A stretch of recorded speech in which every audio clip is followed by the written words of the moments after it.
Welcome back, guys. What's going on? Today we're going to talk about web scanning tools. So there are various tools to conduct web scanning, and by the way, web scanning is a term refers to the process of conducting scanning of a simple website where you aim to find misconfigurations and vulnerabilities. So actually, web scanning is part of the penetration testing process. So first you gather information, you discover that there is a website running on the target, then you decide to conduct web scanning to find what are the possible vulnerabilities you can exploit. Okay, we're going to talk about these tools, and after that we will apply the we will take a target, okay, scan it with Nikto and OWASP ZAP. Okay, so first let's talk about Nikto here. So Nikto is actually a command line tool. So it's command line scanner. Okay, it's actually the only scanner which is command line among these here. So command line scanner scans the target website. The most common option switch to scan the target is -h, and here specify the IP address. Nikto has a list of plugins to use against the target. Every plugin actually is designed and built to test the site against specific aspect or to reveal specific weakness or vulnerability. So Nikto operates based on the concept of that it has a database of vulnerabilities. Okay, and you can actually, if you use Nikto from time to time, it's recommended to update make sure Nikto is always up to date to make sure that the database actually has the recent list of vulnerabilities so that you can use that to scan the target. Now, what about OWASP ZAP? So OWASP ZAP is actually a GUI web scanner. It has its own crawler, and OWASP ZAP focuses a lot on revealing the vulnerabilities that are in the top 10, in the OWASP top 10. So it focuses on OWASP top 10 vulnerabilities, meaning it actually tries to reveal vulnerabilities such as XXS, CSRF, SQL, and so on and so forth. Also, OWASP ZAP has a spider. So there is here, we call it spider. The spider aims to crawl to the site and reveal all of the contents of it, directories and files. So we can call it actually a spider. So it's safe to say that OWASP ZAP can do the job of, GoBuster, if you know what's GoBuster, and Directory Buster. It can actually crawl the site and do the job of GoBuster and Directory Buster. If you don't like GUI interfaces, it's fine. You can use GoBuster and Directory Buster. Okay, now what about Akunetix? Now, I have something to say to you guys that OWASP ZAP and Nikto are both free of charge, and they come pre-built or pre-installed in Kali Linux, Parrot OS, also Backbox OSs. These OSs actually come with OWASP ZAP and Nikto pre-installed, so you're free to use them. Now, what about Akunetix? Akunetix is not free. It's actually paid. Although you can download a free trial and test it out. Akunetix actually covers a broad range of vulnerabilities. So I think it has bigger database than Nikto and OWASP. So database here is actually bigger. Oh, not this one. So DB. So the contents of Nikto and OWASP ZAP, in my own estimation, actually, the contents of database or the signatures actually are less than in the case of Akunetix. So it has bigger database. That's why it's paid. One of the reasons why it's paid. Nessus. So Nessus actually, it's more than web scanner. It can be called as network scanner. So it can scan an entire range, entire subnet, such as, for example, 192.168.10/24. You can give Nessus a subnet and it will scan the entire subnet, all of the hosts on the network, discover live hosts, be able to identify open ports,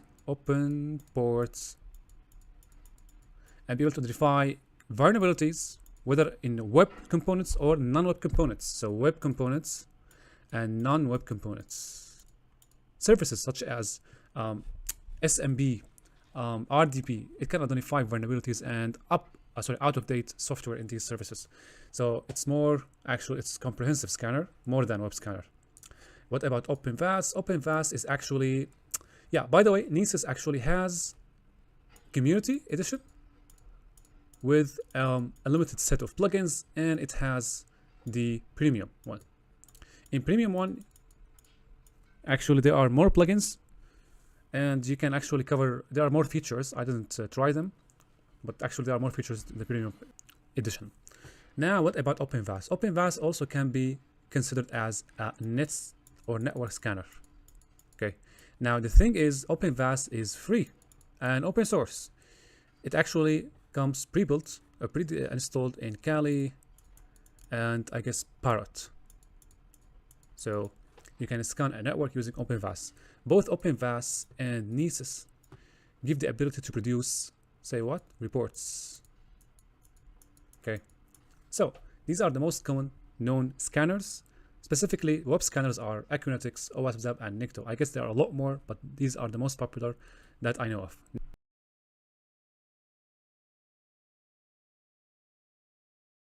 OWASP ZAP has really simple interface. In this interface, on the right, you can see a box where you can start the scan. You put in the IP address of or the domain of the target, and you click on attack. Here you can see the requests that OWASP ZAP has sent to the target and see the response.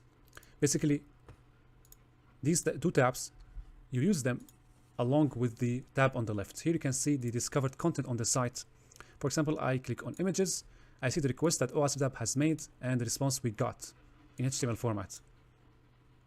Now, down here, we can see these tabs, history of the scans that have been made, alerts, vulnerabilities, security misconfigurations, output, search, spider. Here you can see all of the URLs that have been crawled and the directories. Active scan, here you can see the scans that are being, or that are going actually in progress. Check the robots file. Okay. How do you know the contents? We check the response given back from the server and we see everything is disallowed. See by, if we click on sites, this is the site we scanned, and here the first directory that has been discovered. Under that directory we have CSS and images directories, so alert section, and we read through the alerts. You can see web browser XSS protection isn't enabled. This is an indication that the site is or might be vulnerable to access it. There are additional things that you can do to enhance the visibility of your scan and make your scan more effective in finding more vulnerabilities or in uncovering more vulnerabilities. So that's the automated scan. Now, the manual scan requires you to set up a proxy server or a proxy in your browser.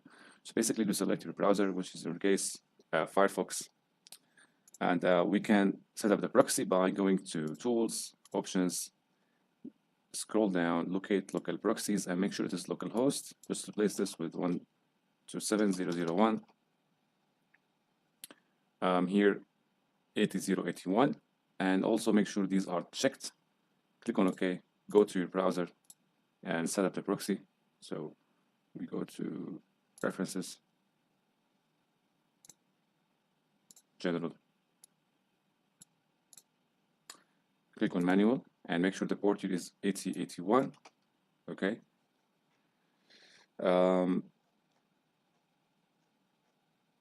Yep. So nothing else to do here. I'll click on OK and go back. Locate. Go back to Tools and find the certificates. So basically, we're looking to dynamic SSL certificates. We need this. We need actually the certificates for the proper working of the proxy. So save this somewhere in your environment. I'm going to select desktop. Click on OK, and then you have to go to your browser back. Let's search for certificates. Click on View, and here you can see a list of the certificates. Click on Import to import a certificate. So the certificate here, it's here. Locate that and click on Open. So trust the CA to identify websites. Trust the CA to identify email users. Click on OK, and you're all set. So we have configured now OWASP ZAP to work with your proxy and import the certificates. Now you can input the URL and start scanning. But wait, you can also make the scan more effective, actually. Not just by configuring the proxies, but also configuring something called authenticated scans. Authenticated scans are the type of scans where you provide the scanner with the login credentials for your web application in order for the scanner to log into web pages and find out more vulnerabilities. So how can you configure the authenticated scans? So let's go back to DVWA and make sure you are logged in. right click, click on inspect elements, and if you have cookie editor, go to cookie editor, grab the value here of PHP session ID, and close that. And then we go to the plus icon, click on HTTP sessions. Yeah, so let me close this one for now, and let's start scanning the app, and then we configure the credentials. So take the URL, select. So now, as you can see, the browser is being used by OWASP.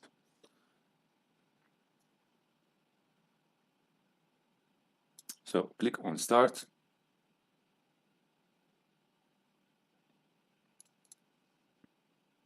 And here you can provide the credentials. Let's type admin, password. So after we log in now, as you can see, we have buttons to start the scan. By the way, this is the manual scan. And one step also we need to take, which is selecting the proper value here. So we need to right click and go to cookie editor, see what is the value of the session cookie, which starts in 13. Go back to OWASP ZAP on HTTP sessions, see which one starts with 13. It's session 1, set it as the active one. So OWASP ZAP now can use the session value to start the scan. So what we can do now, we're gonna say start scan. Go back to OWASP ZAP. As you can see now, we have started scanning. This scan will take a while to finish. After it's finished, we're gonna run brute force attack to find out how we can use OWASP ZAP to uncover credentials.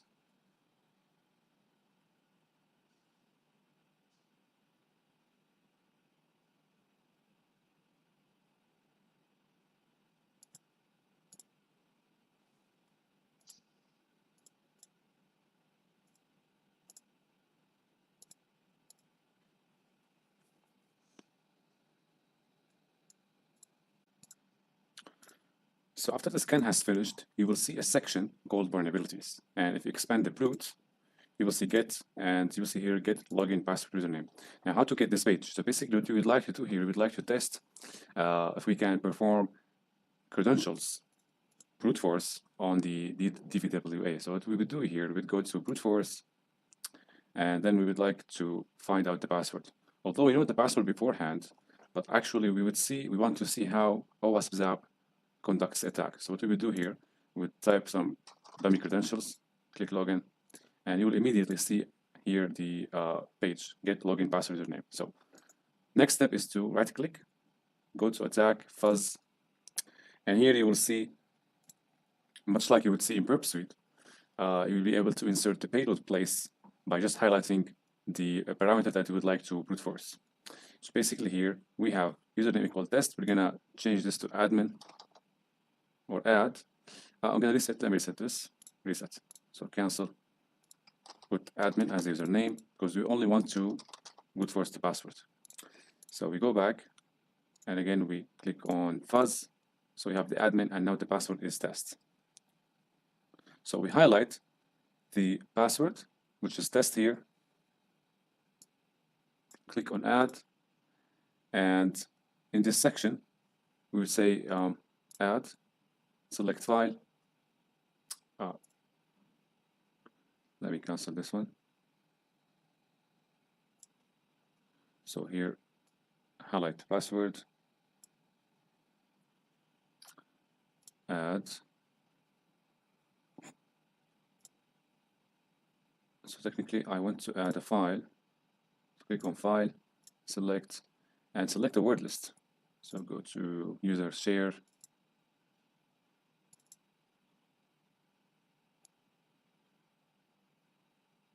Looking for word lists.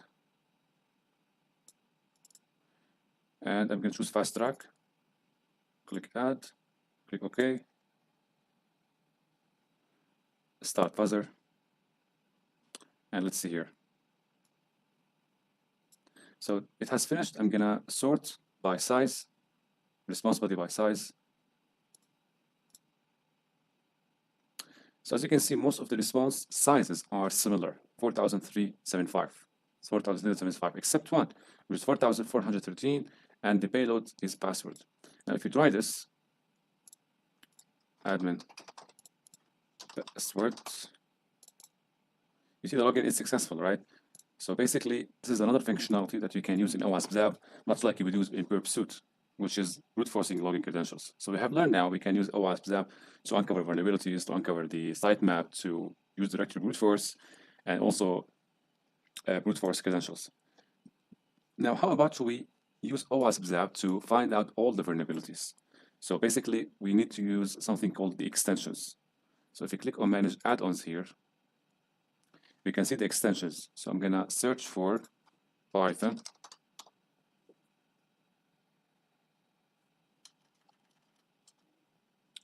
Okay, let me check. It seems like I have Python here. Okay, go to Marketplace, check for updates. Python. Okay, so Python scripting, make sure to add this. Install selected.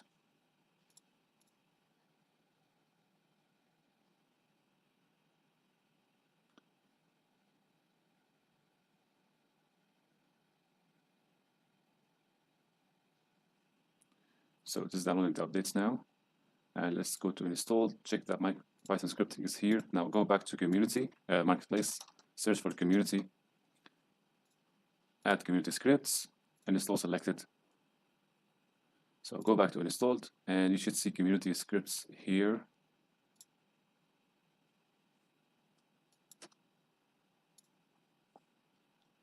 So community scripts is now installed. Okay, now close this one. Go to tools, options, and then locate Python scanner or passive scanner, sorry. Make sure only scan messages in scope is selected. Click on OK. And now you can start using community scripts. Now again, click here on the plus icon or the plus sign scripts. So here you should be able to see the hunt script that I would like to add, but there is nothing in here. So it seems like I need to add it from the link. So let me check out. So ZAP extensions.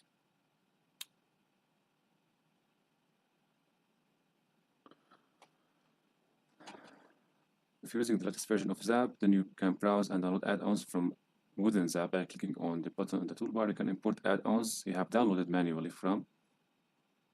Read the file, load add-on file, menu options.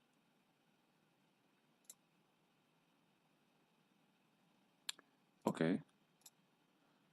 Here we have the hunt suite proxy extensions. That's what you would like to add to OWASP ZAP as an extension, so we can extend the functionality or extend the visibility or the ability of OWASP ZAP to find out more vulnerabilities. Okay, let's get clone this one.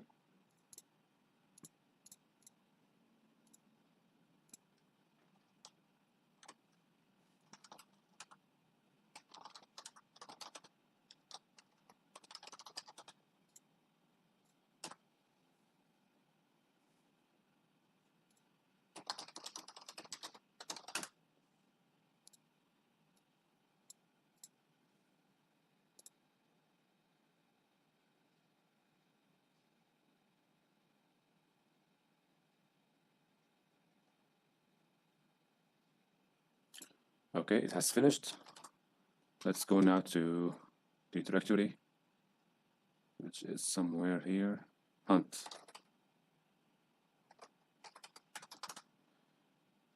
cd zap. cd scripts. cd passive.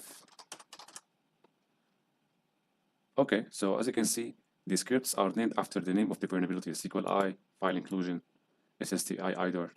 Let's check out if the script appears here. Scripts. I guess we have to place them in the same directory.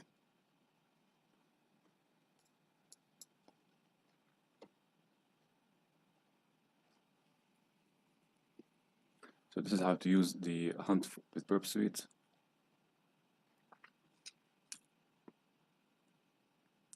Okay, for OWASP ZAP, ensure show all tabs is clicked. Click on the tools, navigate to options, select passive scanner, check the box. We have already done that. Click on the scripts, look for hunt.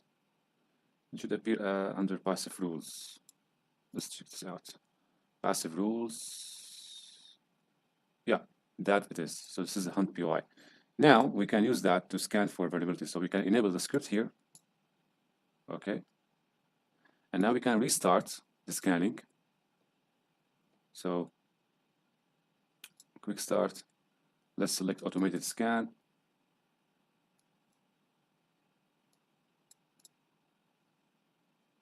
And let's see now if we can get more vulnerabilities unleashed after we enable the hunt.py script.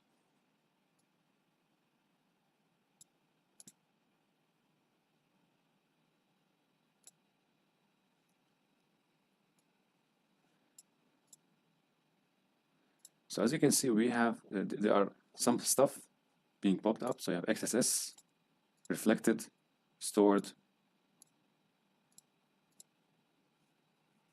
and we have SQLi, SQLi blind, file inclusion, command execution, CSRF, CSP. So as you can see, all of these vulnerabilities have been uncovered after we enabled the hunt.py script. So that is a typical use. As you can see, the scan now, I think it's going to take some time to finish. Or yeah, it's progressing fast. So you can combine, actually, as you can see, you can combine many features in OWASP ZAP to make it your as a secondary tool. So you can make it as your go-to tool when you conduct web application vulnerability scanning. You can combine scripts. You can combine your proxy settings. You can perform manual scan. You can perform logging credentials, brute force, and so much more than only just automated scans.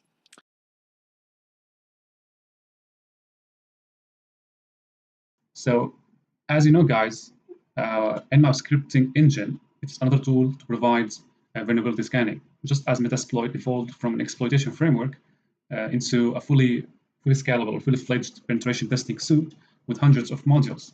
So basically, Nmap has scripts that are meant to find vulnerabilities. So how can we find these scripts? We can go to user, share, and then Nmap scripts. So these are all of the scripts that can be used to supplement your Nmap scanning.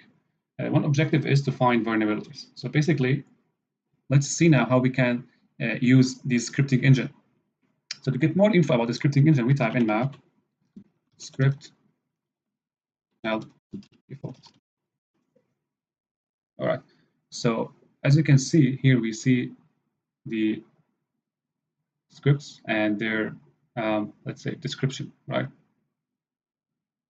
So one of them is this one, for example, XML RPC methods, categories, default, save discovery, and this is the script or the description of it. Now let's clear, and let's see here the IP address of my. I know I can see it from Kali Linux, but I would like to see it from here. Okay, it's 34. So here to scan using the script engine with the default option, we can type nmap and the IP address. So when we use the SC flag, we tell Nmap to run a script scan in addition to port scanning. So in this option, guys, when you type this, it will run all the scripts against the target, which is very noisy scan. Now, I spoke before about the difference between using manual and automatic penetration vulnerability scanning. So originally, vulnerability scanning tools are found to make your penetration testing easier. So if you are in a short time range to perform your penetration test, especially if you are practicing or doing one of the OWASP exams or doing one pen test for a client and you don't have much time, so tools are a very great choice to start with.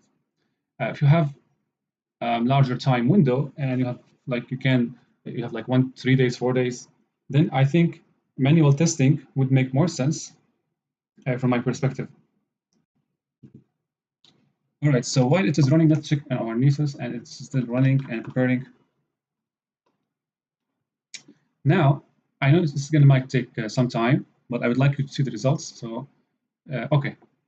So according to the results, let's see what we have. So we have an output of open port services, and let's see if we can find there's anything about vulnerabilities. Okay. So host the script results. So here we can see the result of the script engine scanning. So one as you can see here, we have SMB security mode. We have account use guest and authentication level user. We have much information about the SMB on this machine, but there is nothing else, only SMB OS discovered. And here we can find some detailed information about every service running on the ports. For example, here we have the version of the web server running on port 8180. And if we go up, we have much detailed information about MySQL. Now, all of this detailed information, guys, are supplemented and enhanced with the scripting engine, all right? So now let's say we want to run specific scripts on this host, all right? So basically, from our basic use of Nmap, we know that the Linux target here is Metasploitable, right? So there is a bunch of vulnerabilities in this box. We know that beforehand. So one thing to do, guys, is how can we see if there are file shares on the box? So basically here, if we can run Nmap, let's say we are interested in finding the NFS file shares, or in this case, it's Linux box. Let's say it's SMB. So in this case, I'm going to run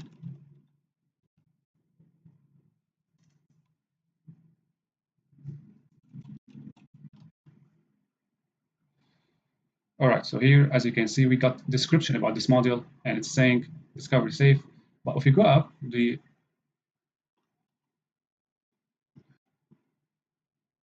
just a second.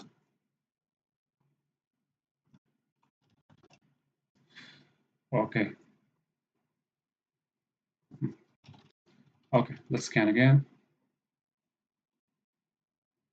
And this time, we're going to replace help with the name of the script. In this case, it will be NFS ls, and the IP address is 192.168.94.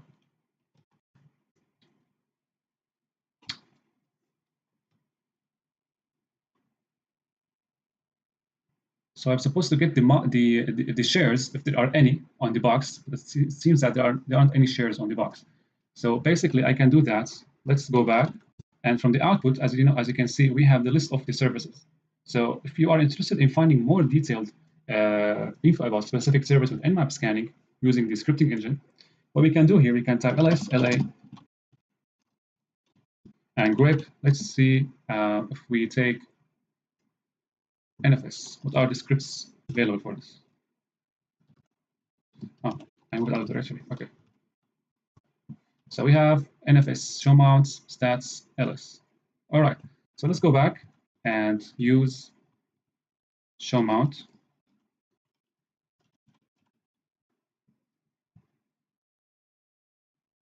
Okay, so there is nothing. There are no remote shares on this box, apparently. But I'm not convinced. So maybe we see ls rep. Let's check out NetBIOS.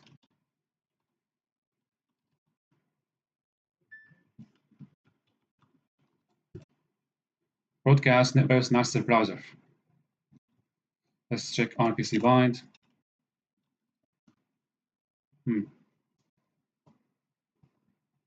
Okay. All right. So let's see now if we have scripts to find vulnerabilities for SSH. So we put this. What are the available scripts in Nmap? As you can see, we have many of them. Let's try to use, let's get information about this script.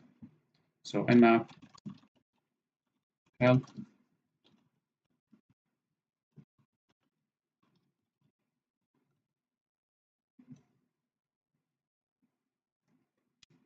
So we got here. Let's go up.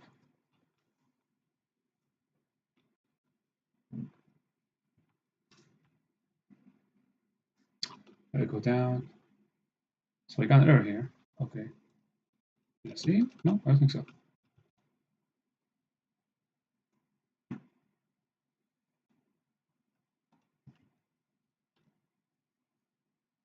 SSH2 Inium A L go. Reports the number of algorithms for encryption that the target SSH2 server offers. I don't think we're interested in this, right? So let's grep again.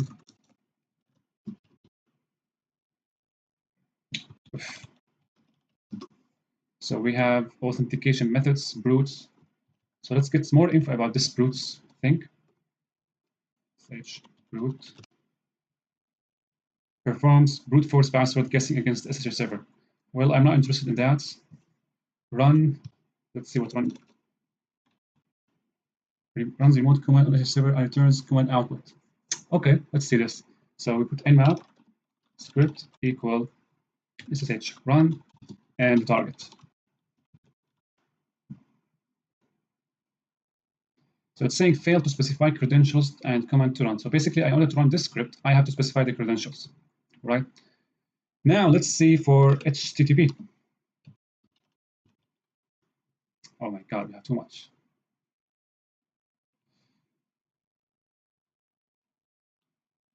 But in general, that's how, guys, you specify a certain script from Nmap to run against your target. But in general, if you are comfortable with your scan, you just can go back to the previous option, which is running all the scripts by default. The option was, let's go back. Okay, so this one runs all the Nmap scripts against the target. And if you are about to find something, you're going to find it in this scan. But this is a very noisy scan. All right. Okay, let's check now. I don't know why Nessus is not running in my case, but we have to wait. Okay, let's go back to the Nmap scanning and scan like this. Let's take a more detailed look about the Nmap scan that we run with the scripting engine enabled. And let's examine the results and see what we actually can find and what are the vulnerabilities that we can conclude.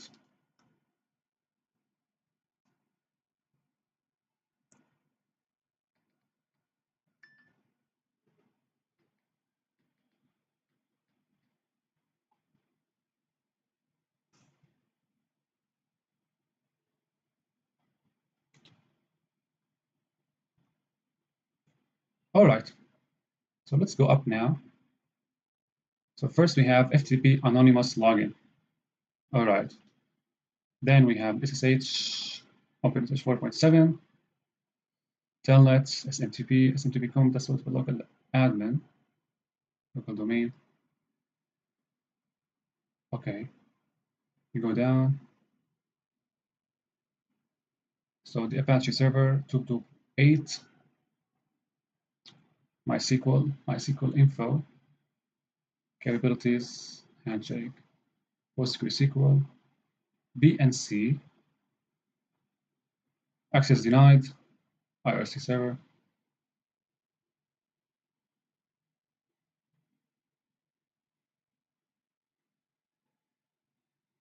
Too much details to handle. Typically in a legal scan, if you get this output when you run scripting engine, I mean, you know damn sure that the target is vulnerable. I mean, look, we have too many banner grabs. As you can see, too many banners, which is not secure at all. So from this scan, we conclude that it's the whole machine is vulnerable. We know that beforehand, but from the scan output, as you can see, we have too much details exposed.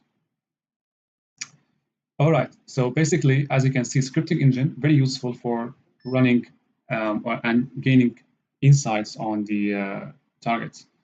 But as I told you guys, noisy scan, I prefer to selectively have specific scripts running on the target. So if I'm interested in finding more details about the banners and if there are some unsecure methods, insecure methods used in the on the server, I'm interested in doing and finding the specific script for that and run it against the target.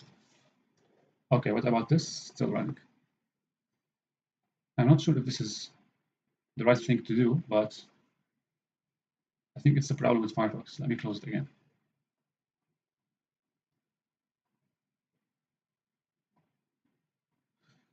Okay, now another method to find vulnerabilities, guys, is to use Metasploit scanner module. So it's also Metasploit scanner module is considered a vulnerability scanning tool. All right. So now we spoke in a video that we can run Nmap with Metasploit. So instead of running Nmap on its own and giving that we will not use Nmap scripting engine to find vulnerabilities, we can directly use Nmap with Metasploit. So what we can do here, we specify DB, Nmap, and the target. And after that, we are interested in finding the ports, services, everything, right? So we put aggressive mode. But aggressive mode is a very noisy scan, and I'm using this because I'm operating on a vulnerable box, all right?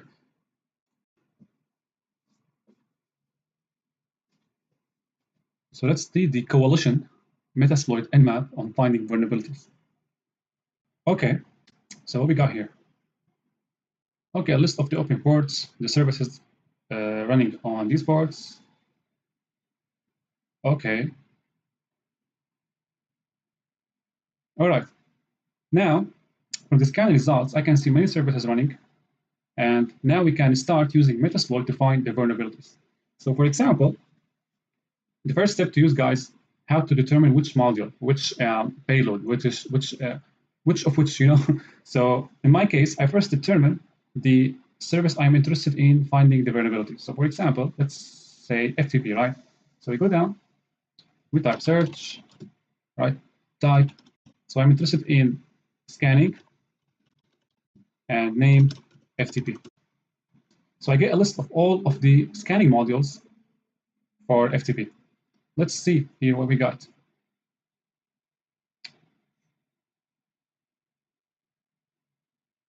Authentication scanner, version scanner. We got many stuff actually. Simple FTP fuzzer, client fuzzer, FTP, anonymous FTP access detection. Let's use that. Go down, use. See if we got anonymous login, if it is allowed or not. So show options, set our hosts, and run.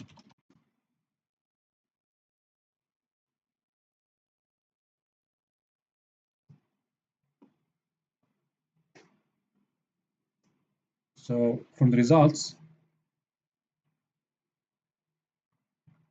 as you can see, the anonymous login is allowed, right? So we can go ahead and log in with FTP anonymously. But I know you're going to tell me I found that from the Nmap scanning, right? Exactly. But sometimes you can only run specific Nmap commands. Like for example, you cannot run this noisy scan that would get you so much details about the target. Sometimes you need to run only port scanning with Nmap. So how can you go about finding if the FTP service is having anonymous login allowed or not, right? You can use Metasploit for this. So that's for FTP. Let's see what we can get for SSH. So we go down and we type search, type auxiliary name SSH. So we get here version scanner, public key login scanner, login check scanner, username enumeration, version corruption, version fuzzer. Let's see this version corruption.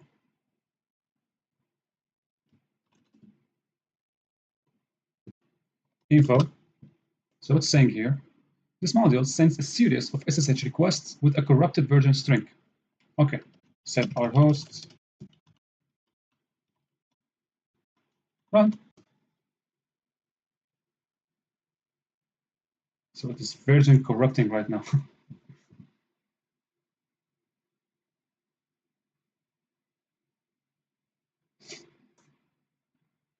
Actually, I have no idea what's the output's going to be. I haven't tried this before.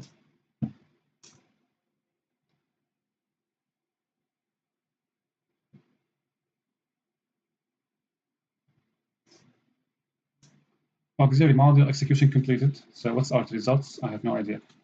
But here, according to the result, guys, I can see something. Let's go down, down, down, down.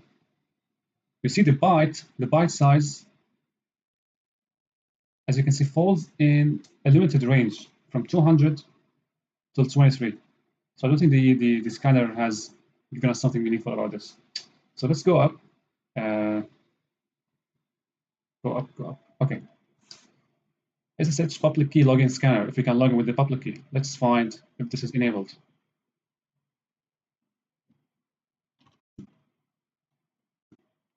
Info.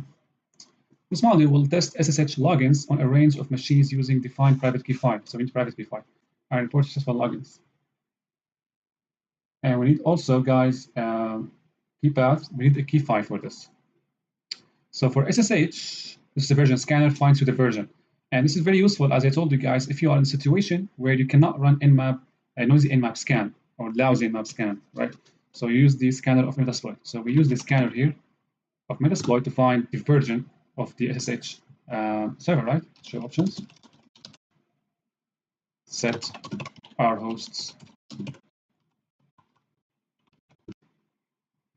Run. So we get a full dump of the current version of the SSH server. And as you can see, they are using SSH 2.0 and SSH 4.7p1. So now you can go ahead and new file, search, exploit. Let's type OpenSSH.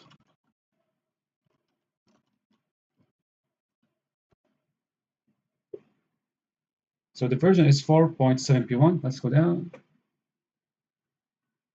Duplicated block remote denial of service. So I think we can execute that, command execution, and also user enumeration. So we have a bunch of exploits to try, but we're going to try that because we are not in an I'm not going to explain how to exploit, right? In this video, I'm explaining how to find vulnerabilities. Okay, let's go back to Metasploit and let's go up to the Nmap scanning results. And we have also telnet. Okay, let's see what we have. Let's see what Metasploit has for us. Search, type, and name, telnet. So what do we got here? Telnet login check scanner. Let's see if we can log in with telnet on this machine. Use show options. Set our hosts.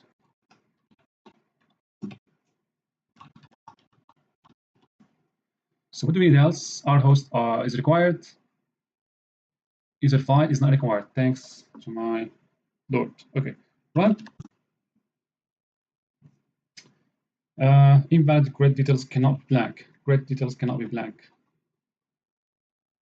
So do we set something? What do you think? User pass file. Pass file. We need the password file.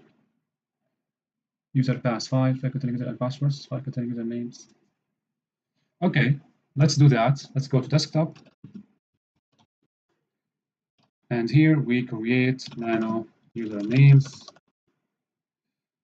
root, admin, MSF, admin. And we create a password file.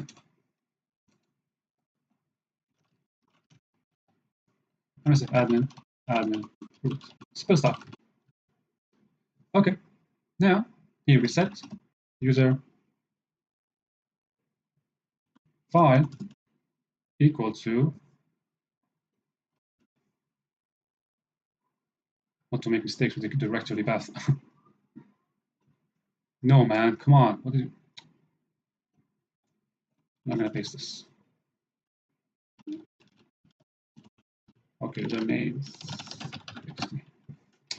Password file.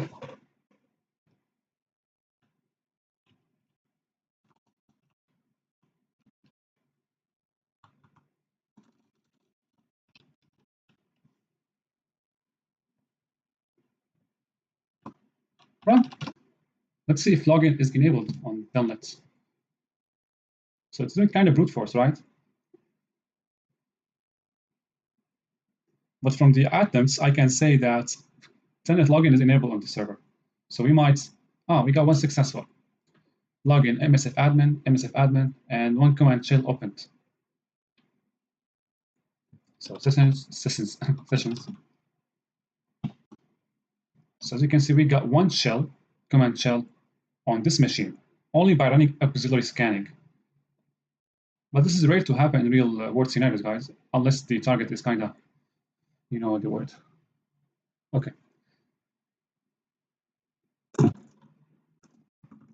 So now after that, after what we have done right so far, guys, you know how to use Nmap scripting engine to find detailed information about the target.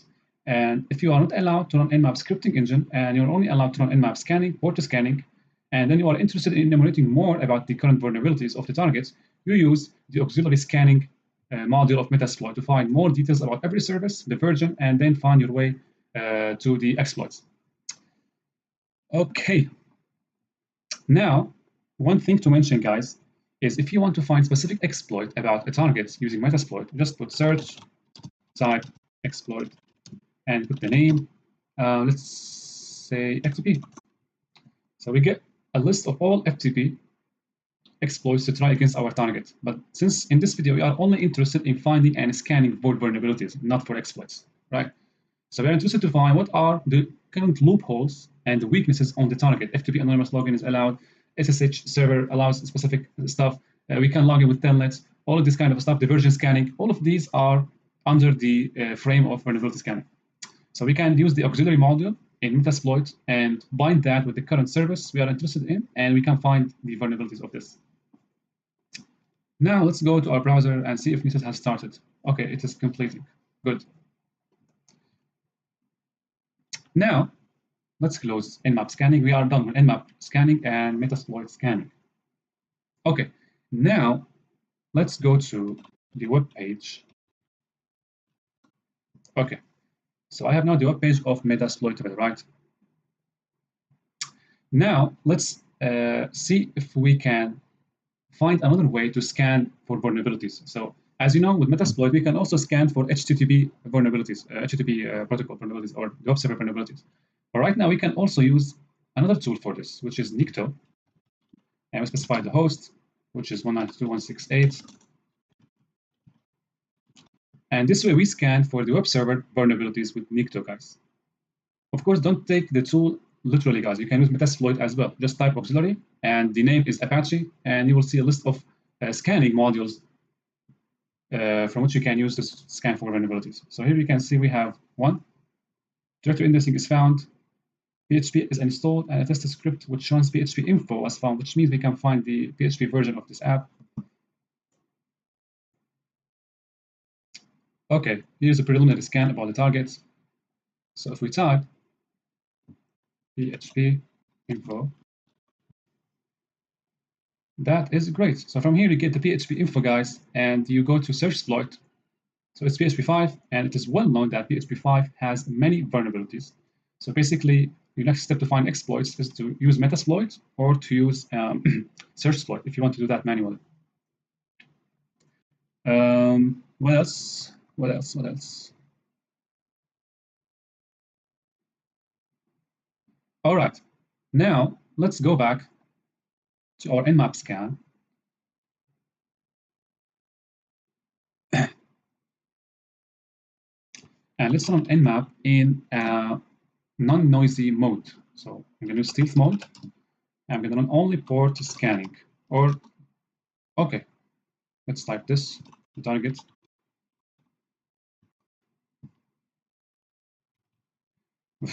God.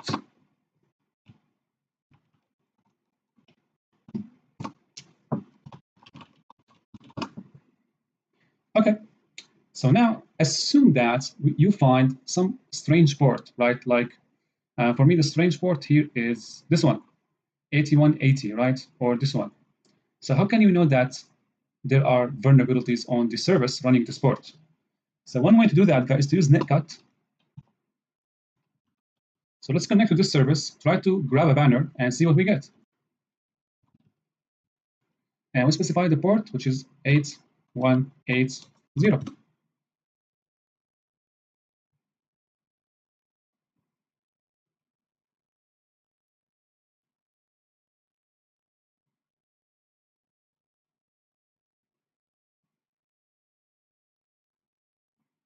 Nothing. Okay. Let's change that to 8009.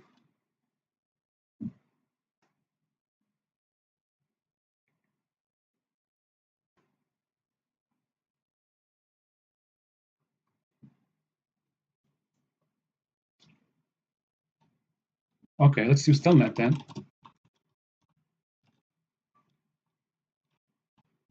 The port is 8180. Okay. So let's see. Let's suppose that it is HTTP something, HTTP or some Apache stuff. Let's try to simulate a request. Some PHP. PHP connection closed by foreign hosts. Okay, let me go back then to netcat and get PHP info. PHP. No. I made a typo here.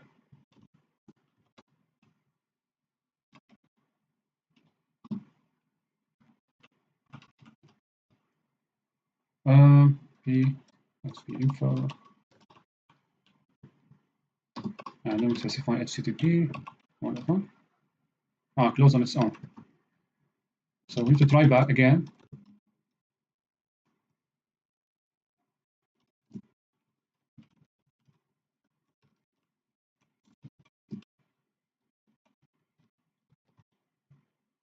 So let's see if we get a response from this.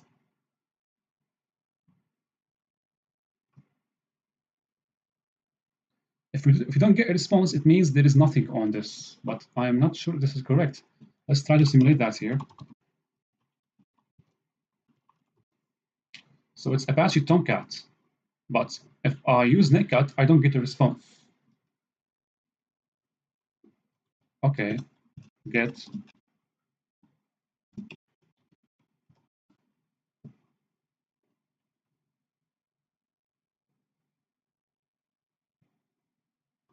Still nothing.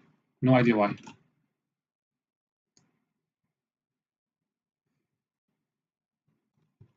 Okay, let's go back to Nmap.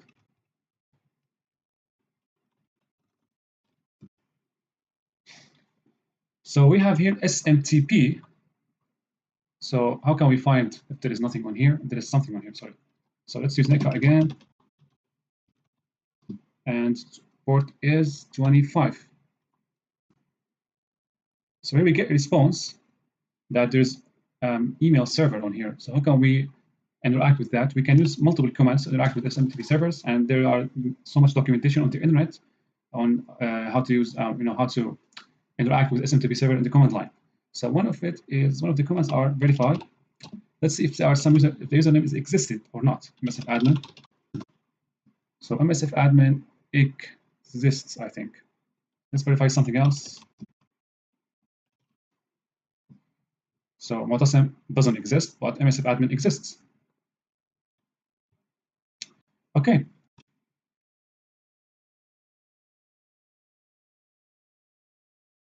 This is download page. So depending on the operating system you're using, if it is Mac, Linux, for me it is Debian 64. So I'm gonna go ahead and download this. I agree.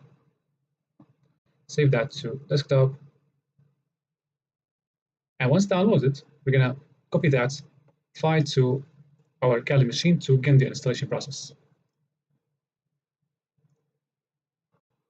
Let's take this to the right. Minimize this one.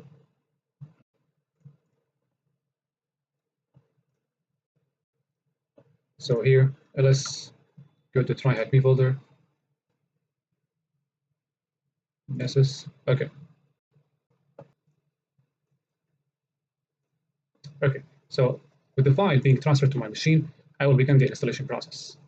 So ls cd nessus clear.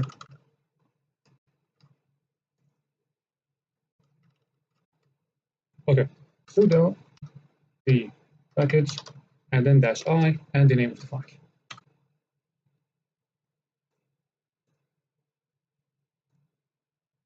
So then the file is in preparation to be installed.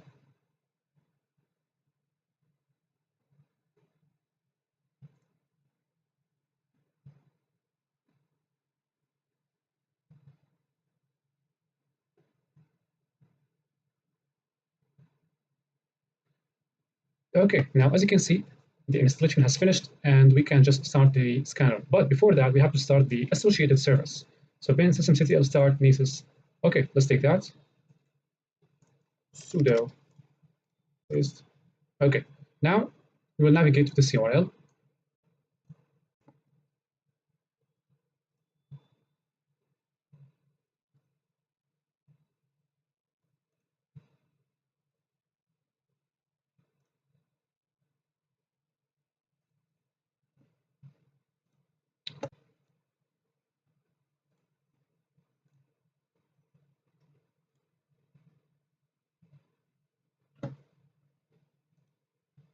So here, just replace that with localhost, or leave it opened. Okay, advanced.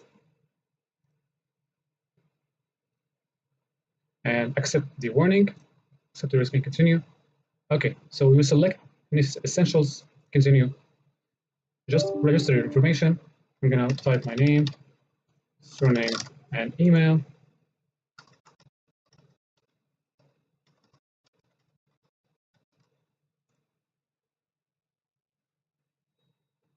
So the activation code, you should receive it by email.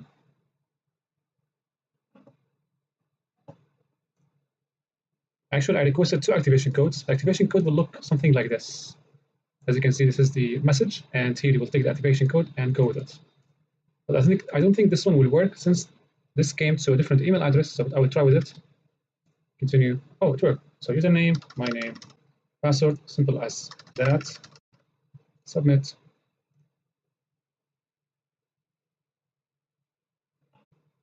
Okay, now it will download the plugins. So just take a cup of coffee and wait for this to finish.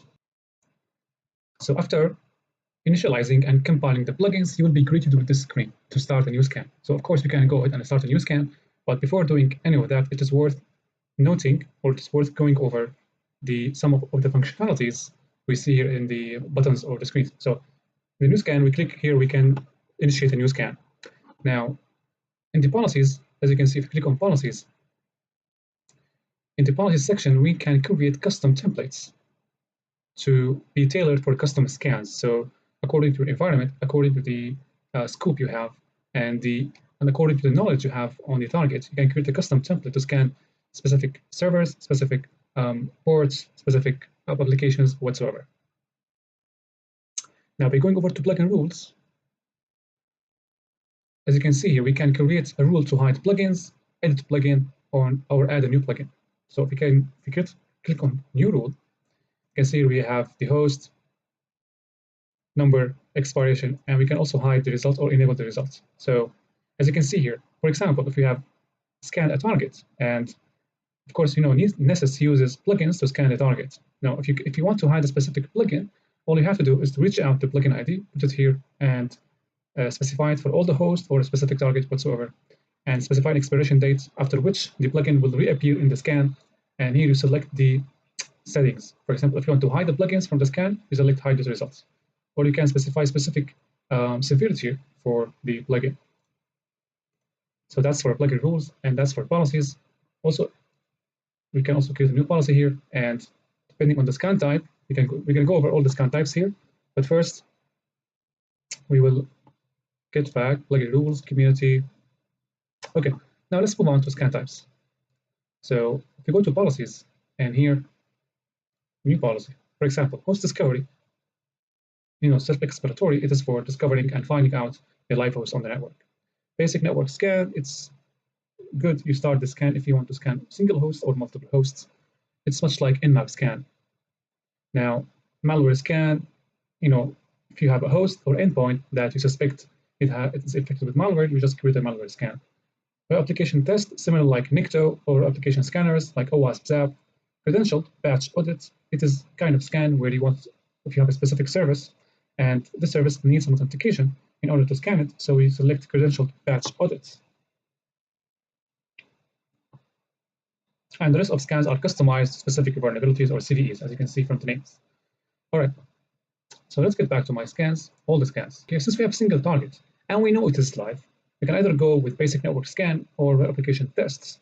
But since we don't know anything about the targets, we don't know what are the running services on the target, so we cannot just opt for application tests or malware scan or scan for specific CVEs. We will have first to get introduced to what is running on the target. So basic network scan, name, THM, my scans, target is one target, let's go to schedule. Schedule allows you to run the scan on specific time interval or based on specific frequencies, which is useful for if we have, high network congestion. Let's go to discovery. So port scan all the ports, custom, or let's choose all the ports. It will scan from 1 to 65,535. So it is better to start with these kind of scans. So discovery, assessment, scan for known vulnerabilities, scan for all vulnerabilities, scan for all vulnerabilities, complex, quick, custom. So here, if you have custom type of scan, you can just customize the options here based on the web application. But since we don't know anything about the application, we're going to get back and choose default, which will scan for vulnerabilities. Let's go to report, advanced, scan type, scan load bandwidth links, custom. So since we are connected to a VPN network, it is better to scan low bandwidth links because we are connected indirectly or using a VPN. Credentials. So here, if we have specific username and passwords for SSH or Windows, you can just specify them here. The plugins, here are the plugins to use. So based on your knowledge of the target, you can select specific plugins to use for your scan, or you can leave the default option to use most of them. So you can hit save once we are satisfied with the options. And here we can just click on launch. Once we launch the scan, it will take some time based on the host and the running services, and then you will get the scan results and examine the vulnerabilities. Running, usually Nessus scans are kind of slow, so if you cannot wait, we're going to just head over now to a new scan and choose web application test to test specifically the web applications running on the web server. So we can type THM HTTP. The target IP is this one.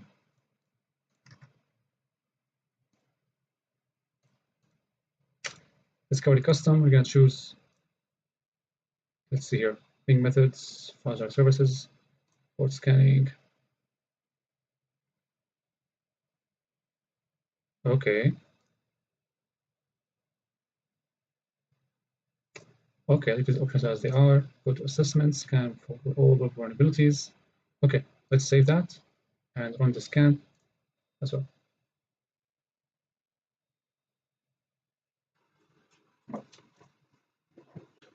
So the web application scan has finished. Let's examine and discover what has happened. So going here to vulnerabilities, we see the family and we see here the classification. So we have info and we have medium type vulnerabilities. Medium type vulnerabilities normally require your attention because if you leave them or if they are left unpatched, they may lead to high critical vulnerabilities and maybe or could be critical, high then critical. So you have to pay attention to this kind of vulnerability. So as you can see, we have backup files disclosure, browsable web directories, and web application potentially vulnerable to click jacking. Okay, so let's click on this one. So backup file disclosure, it's possible to read the following backup files. File config/config. Okay, let's take this and see what was there. So indeed, there's a backup file. Let's save this file to the room link, the room directory. Let's go try hack me. Let's save that. Okay, what do we have else? So that's the first vulnerability found. Browsable web directories. So these web directories can be browsed. Among them is DVWA, which is the damned vulnerable web application. I hope YouTube will not flag my word now because I said the word damned. DVWA, CSS. All right, so these are kind of directory browsing. So the last one is web application potentially vulnerable to clickjacking.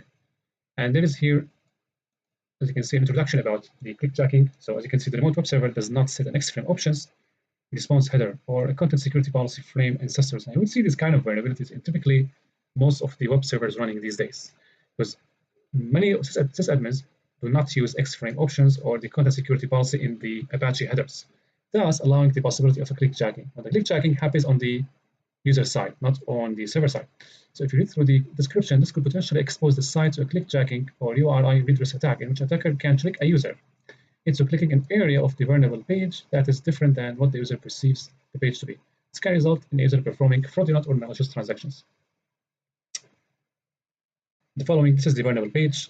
Don't use a click jacking mitigation response header and contain clickable events. Now you can patch click jacking easily by adding a security header or content security policy to your Apache configuration or whatever your web server. Let's go back. Let's see the other issues. Web server office file inventory, web mirroring, application sitemap. All these are normal actually. The version, web server multiple issues. Let's click on that. First one, web server transmits clear text credentials. This means that the server does not use HTTPS. If it was using HTTPS, it would transfer the credentials or whatever sensitive information there are using the HTTPS, which is using public key and public key encryption. Web server directory enumeration, web server robots information disclosure. Most of the web servers have robots.txt, which is accessible by crawlers, human and bot crawlers, so not an issue. All right, so that's the result of the scanning the application. Now let's see what is this backup file. Not required in the room, but let's take a look. So config PHP, it's PHP configuration file. So sudo mv config to config.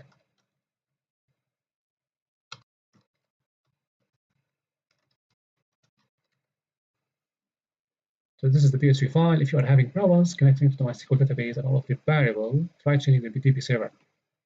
Okay, so this is PHP config for the database. So this is database configuration. As you can see, database name, the user, and this is the password. So I guess we can log in to the database now using these credentials. Let's try it out. Sudo mysql-h.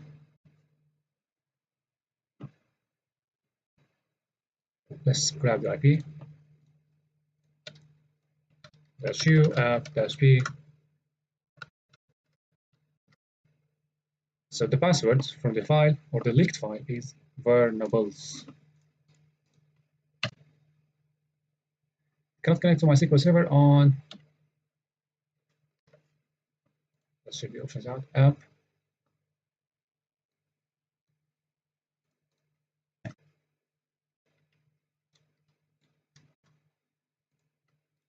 One more time. So it seems like we cannot connect to the database unless locally. If you're having problems connecting to the MySQL database and all of the variables are correct, try changing the DB server variable from localhost to fixes a problem. Okay, database management system to use. So it is configured to be or to work locally.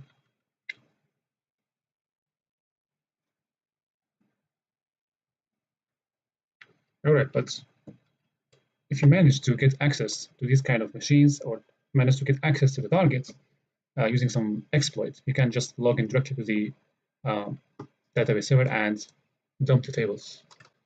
Let's confirm the scan results with a simple Nmap scan. Sudo Nmap and targets.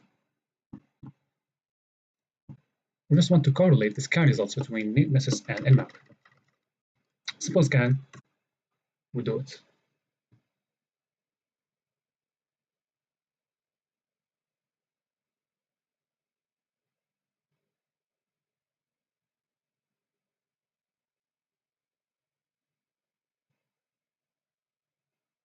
Okay, so as you can see, we have port 80, only port 80 open, which confirms and corroborates the scan results by Nikto. Now, if we scan for only the database server -p 3389,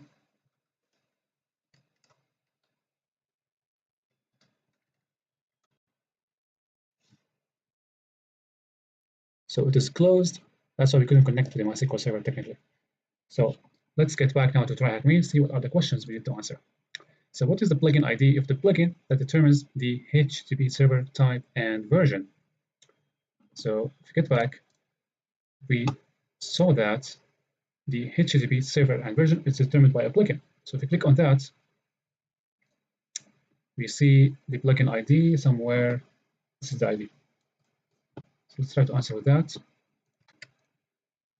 Wrong. that determines the HTTP server type and version. So I think we're supposed to find this from the web scan, web application test scan. Plugin ID, web server issues.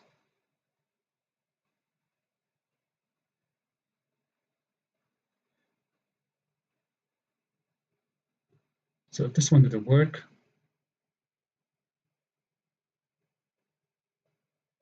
well, 1219, sitemap mirroring.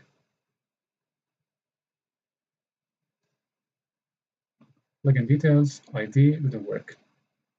It was weird actually. This plugin has determined the version and the name, but in TrackMe it is wrong. Weird. Okay, let's see here.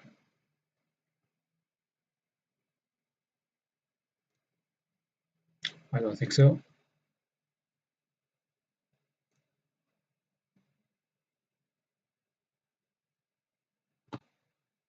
Directory enumeration, no. Multiple issues, type and version. So here we have different ID. So the next one is web application test. The web application test is used for scanning web applications, much like Nikto, or when you use Burp Suite for fuzzing, or OWASP ZAP.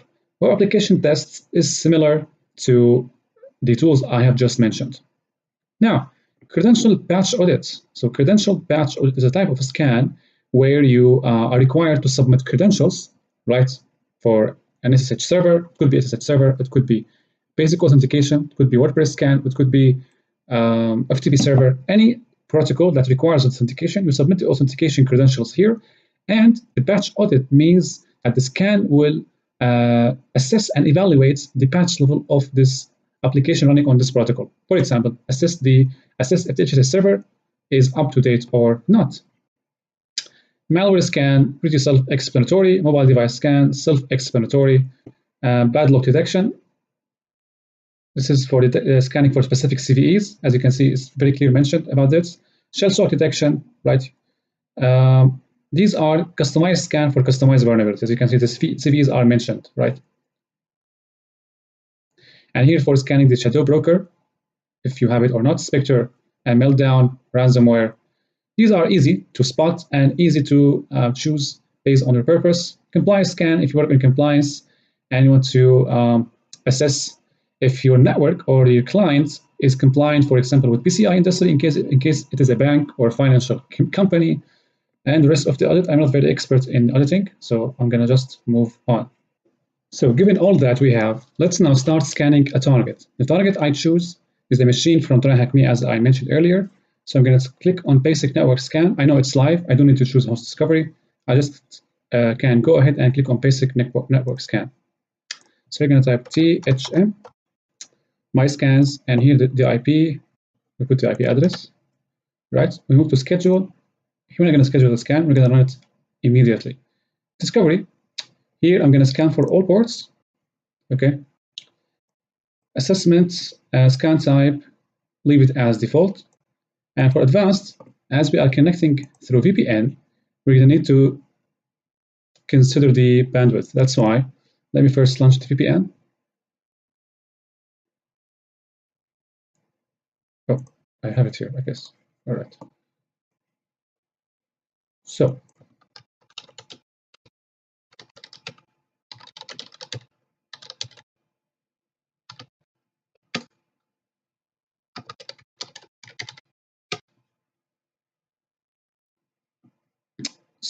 as we are connected now, I'm going to head back and click on advanced.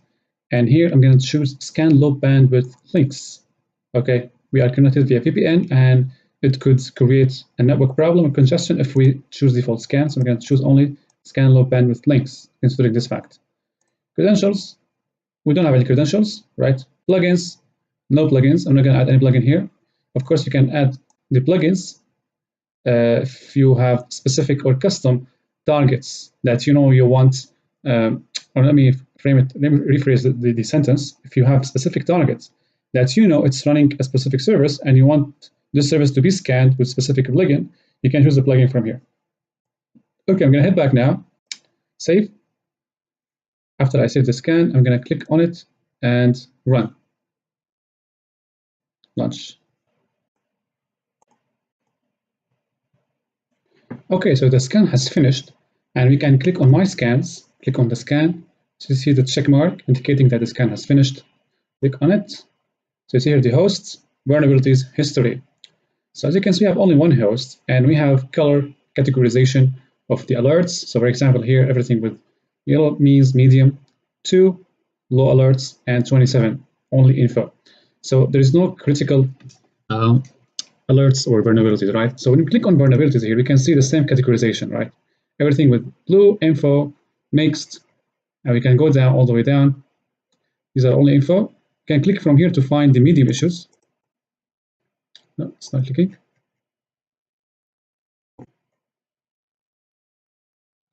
All right, we can use the filter. So basically here, we can choose, let's go down. The severity is equal to medium. Apply. So here, SSH weak algorithms supported, right? If you click on that, we get detailed info about what is considered by Nessus to be a vulnerability. The description, the solution, and this is very important if you are responsible also for the patch management. So it gives an idea about how to apply for a solution. If you go back to vulnerabilities, click on the filter. You can filter using various switches here. I'm going to stick with severity equal to, let's say, low. Apply. We have multiple issues regarding SSH. We click on that. We see we have server CPC mode ciphers enabled and weak MAC algorithms enabled. Okay, regardless of the vulnerabilities, let's get back now to the filters. So here I'm going to check back this and say, for example, equal to, we don't have filters, right? We don't have critical, nor we have high. We're going to clear the filters. Okay.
So what if we want to see the how many ports, the ports that are opened?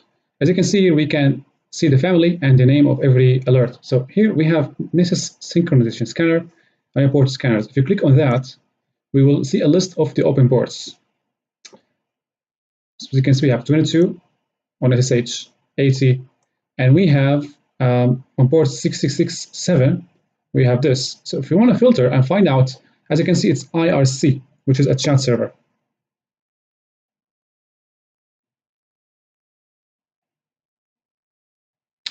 So what if we want to get details about this service, IRC? We can go back here, and we can say, for example, use the filters without the need to go over the list. It is not reasonable if you have multiple targets. So you can use the filters all the time. Filters, port equal to 6667. Apply. And we see here IRC daemon version detection. We click on that, and we get details about the service. This plugin determines the version of the IRC daemon. The IRC server version is blah, blah, blah. Okay, so this is the details about the service. As I said, we can use the filters to display the scan or display the output as we like. So for example, we can use the port filter, we can use the severity. Most of the time, we're going to use the port, protocol, and severity.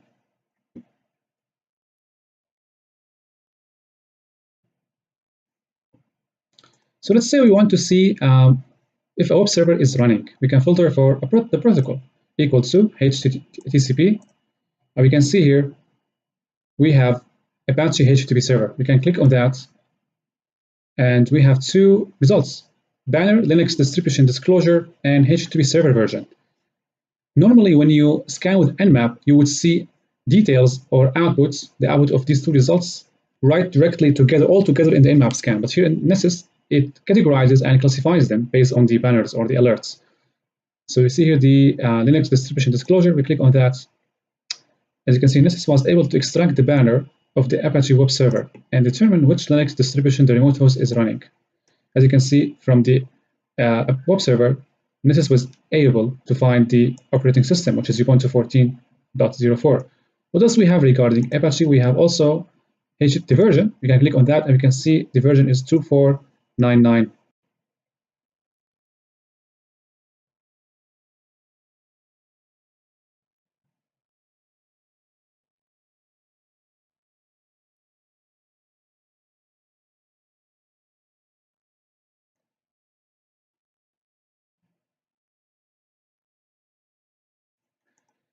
So that's about the basic scan, like Nmap scan. Let's go back to my scans and create a new scan, and let's use the web application tests. Right here, THM, web app. Of course, the target name. Let me get the IP. So the IP, right? Oh, not here. Okay. So next thing,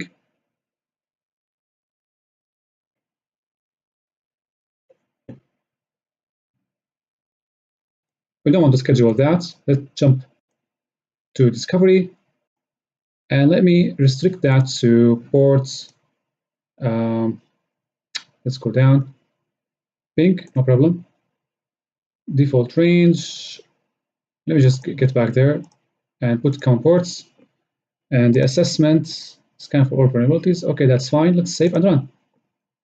Run the THM web application scan.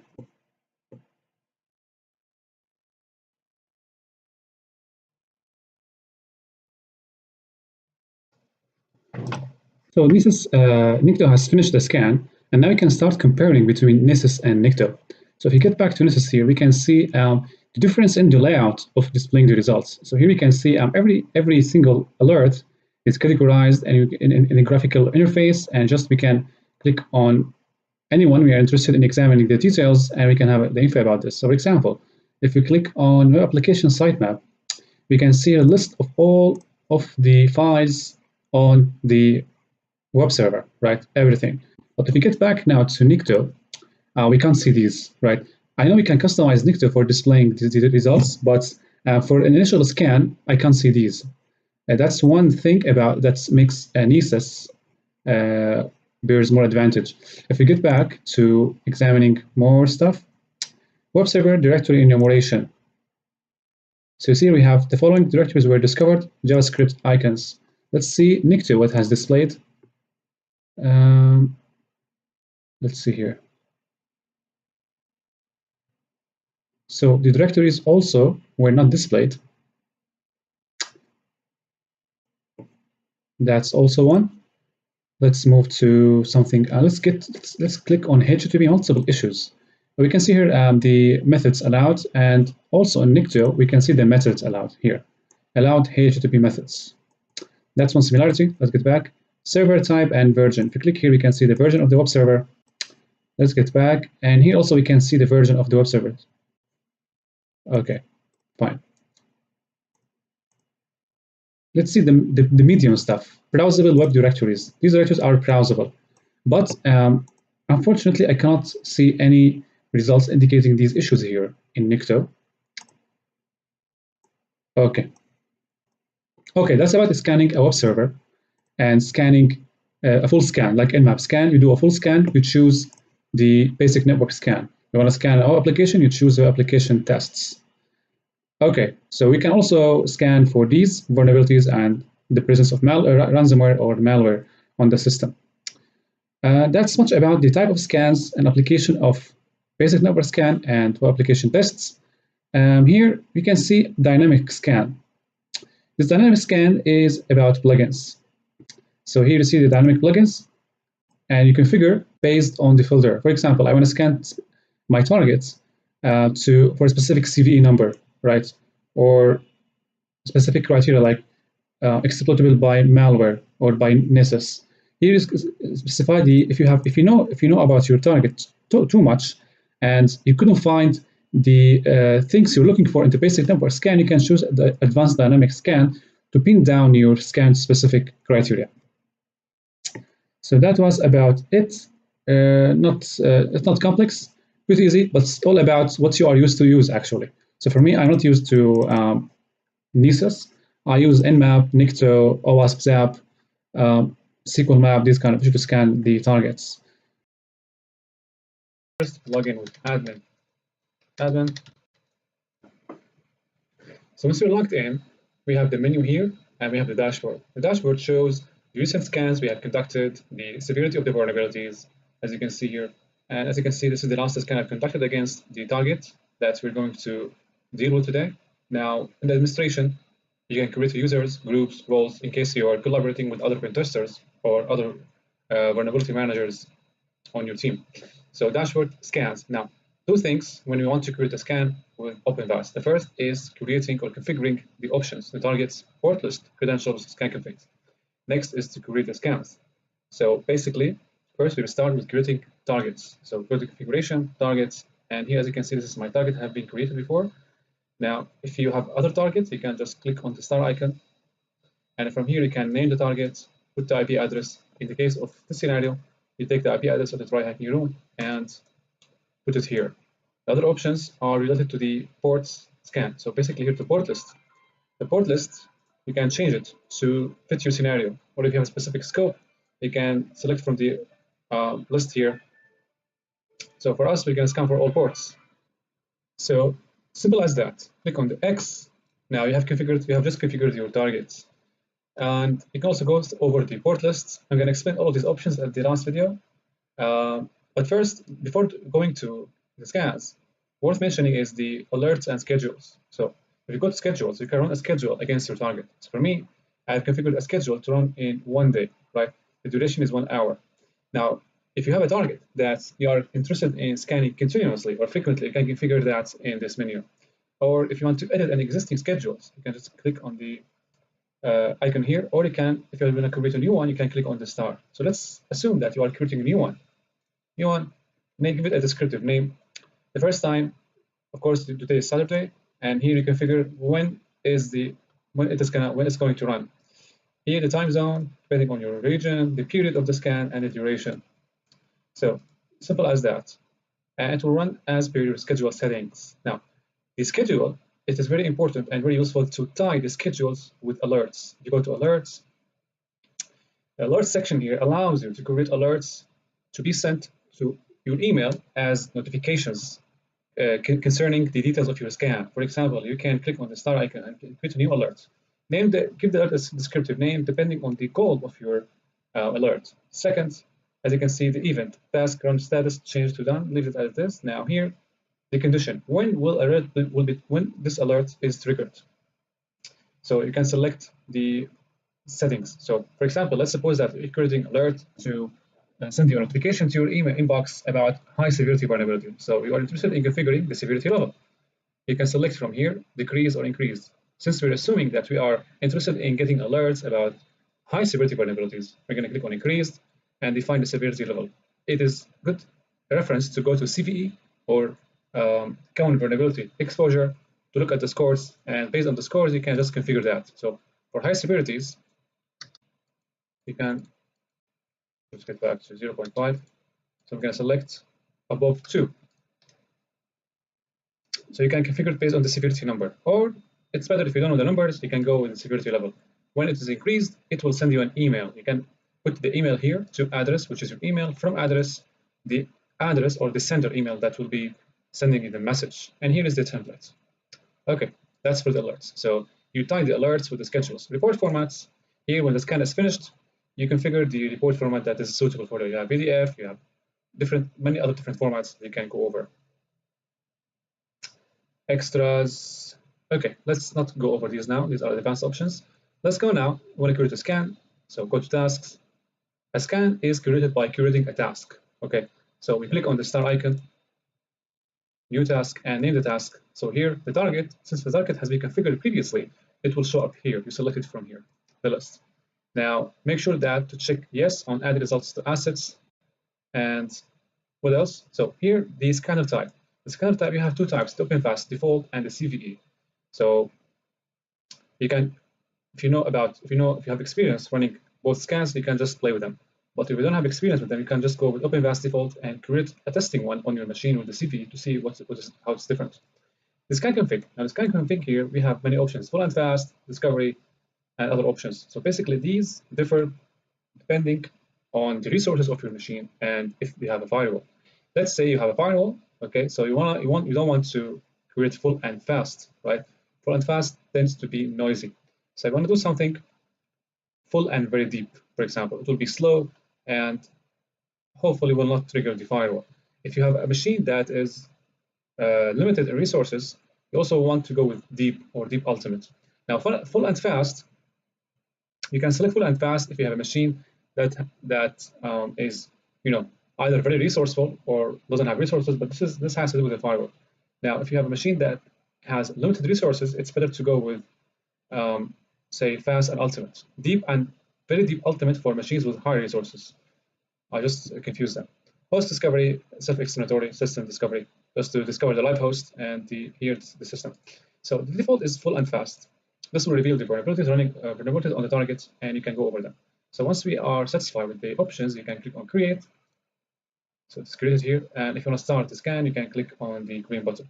Now we will start this. As you can see, I have finished the scan before.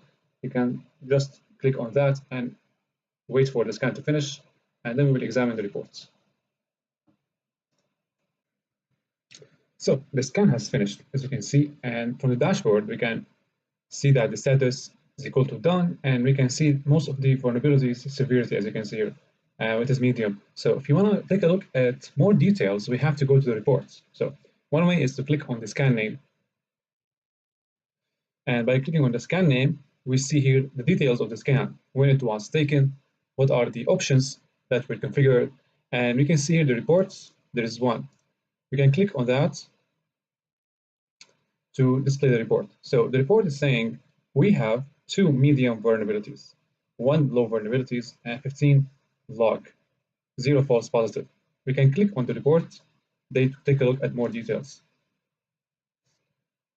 So as you can see, we have the total vulnerabilities. So we have 1, security control management, files accessible, missing HTTP only cookie attribute, and TCP timestamps. Nothing serious, but this scenario was conducted and performed to show you how to perform a scan and view the reports.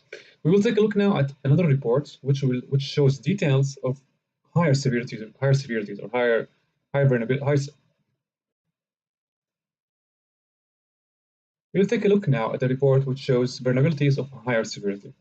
So for now, we are done with this one. We can go back to dashboards. And something worth to mention that remember that if you want to create a scan, just don't forget to create first the target. Okay, and you can also configure other options like the port lists, the credentials, the alerts, schedules which we have talked about if we have continuous scanning or continuous work with the same target. Here we can configure the scanners that are used for scanning the target. So we have by default we have 2 scanners, the CVE and OpenVas default. Now the OpenVas is using the OpenVas default when you create a scan. Now let's take a look at the configurations of this scanner.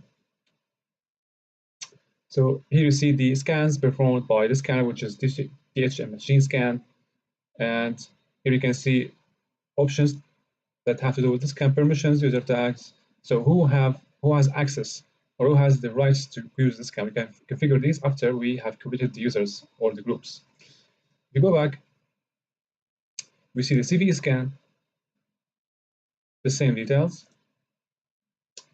I see here a green arrow export scanner. Okay, so let's take a look now at the ports list. So these are the ports list used in the scans. So you can just rearrange them, configure them as you go. But let's see here the ports used in the OpenVas default. So these are the ports that are used during the scan if you select OpenVas default as a type of scanner. As you can see, it covered all of the ports. If you go back, This is also the other options for the ports. Now, you go to credentials. Now, the credentials, you can create a credential if you have a scan against a target, right? And this target against target service, and this service requires an authentication. So you configure them here, and when you create the scan from the tasks, you let the scanner or you let the wizard link the task or the scan with the credentials you have just created. Okay, scan configs. I think we have already covered this. No, scan configs. Now these are the scans that are actually used by OpenVas default scan. Now you can configure them, of course, according to the machines resources that you are scanning, as I said earlier, and the firewall, if there is a firewall. Now, as you can see here, there are no permissions for me to edit these scans. They go to users, allow and deny. Let's see the configurations of my user. Now, groups, host access, allow and deny, interface access, roles. So admin for privileges, super admin has full privileges with access to all users. So there is a way, guys, to just reconfigure all of the scan types here. Of course, you have to have the right permissions, which is not in the scope of this tutorial, but you can reconfigure these depending on the scenario. Tags, filters, permissions. Okay, so let's now, that's in a nutshell the OpenVas security scanner and how to do it in the vulnerability scanning. Now, let's take a look now at a report from TryHackMe. This report, we will open it and answer the questions that are related to that report. Download task files, download. See, it's in HTML form. Now, normally, when you export a report, it is in this form. Okay, as you can see, there's a summary, and here host summary, the hosts that are or have been scanned, and here is the port summary. What are the open ports? As you can see, we have 3389, 135, 445, SMB, and RDP. So basically, the summary. The host is missing a critical security update according to Microsoft Bulletin MS17-010. So this means that the host is exploitable. And if we just launch Metasploit and point or use the module, the exploit module with SMB, we can exploit this host easily. Vulnerability detection results. Vulnerability was detected according to the vulnerability detection method. Impact. Successful exploitation will allow remote attackers to gain the ability to execute code on the target server. Also could lead to information disclosure from the server. So this report contains vulnerabilities of high severities. Okay. Once you see that there is a missing update, or in the impact section, there is an ability or possibility to execute code and have access to the server, then you are talking about vulnerabilities with higher severity. Now, the powerful capabilities of OpenVas reports is it just suggests you the solutions. So you have to get the updates from the vendor. In this case, or in the scenario we're having, run Windows update and update the listed hotfixes, or download the updates mentioned, or download and update mentioned hotfixes in the advisory. So that's the high severity one. Now, if you go down, everything in red is high severity. Everything in purple is medium severity. The medium severity one has to do with RPC, distributed computing environment, remote procedure calls, or MSRPC services running on the remote host can be enumerated by connecting to port 125 and doing the appropriate queries. We have enumerated RPC in the previous videos when we were testing an Active Directory target. So by being able to enumerate RPC, you will be able to get information about the Windows system, the users, the groups, the connected printers, the shares, and that's very useful when you are doing Active Directory penetration testing. You see the impact here. An attacker may use this fact to gain more knowledge about the remote host. Solution: filter incoming traffic to this port. So if you're not using this port, disable it, or if you're using this port, just do it locally. Here is another medium severity vulnerability, another medium one, and here are the low severity vulnerabilities, and that's it.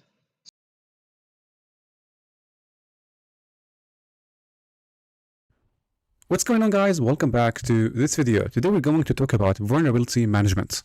Let's dive into the concepts. The first thing is the definition of vulnerability management. Before we talk about the definition of vulnerability management, let's see what we're gonna discover in this video. First, we're gonna talk about the vulnerability scanning and the difference between the vulnerability scanning and vulnerability management. The difference between them. And we're going to mention some open source products as well as commercial products for scanning vulnerabilities. Then we're going to talk about the classification of vulnerabilities, how they are managed publicly. And here we're going to talk about the frameworks that can aid in managing vulnerabilities. And lastly, we're going to talk about the life cycle of managing vulnerabilities, namely the steps to take when we employ or when we start a vulnerability management program. All right, so the first thing, what is a vulnerability management? So the vulnerability management is a program you start as part of an ongoing information security program conducted by your department.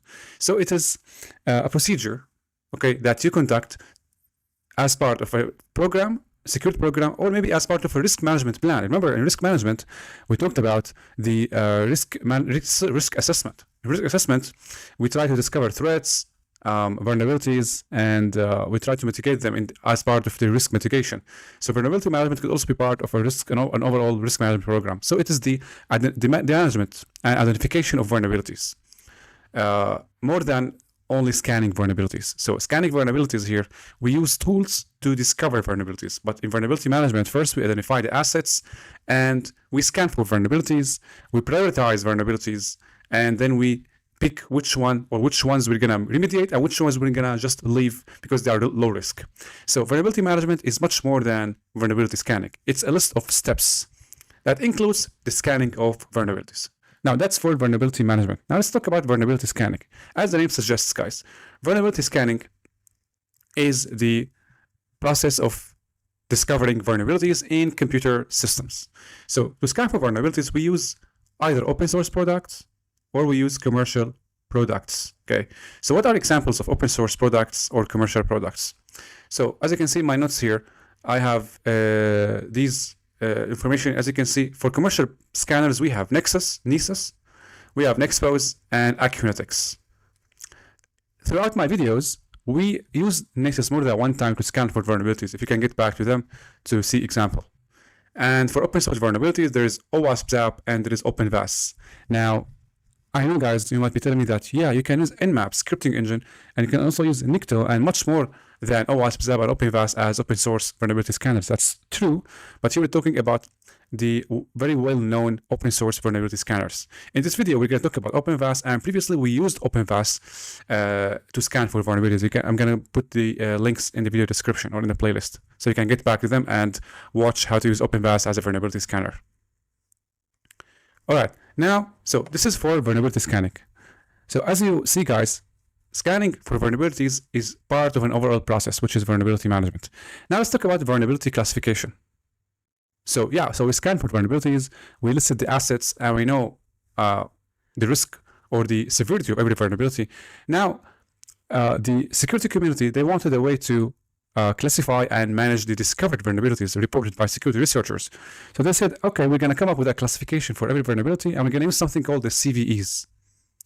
So the CVE stands for Common Vulnerabilities and Exposures. Common.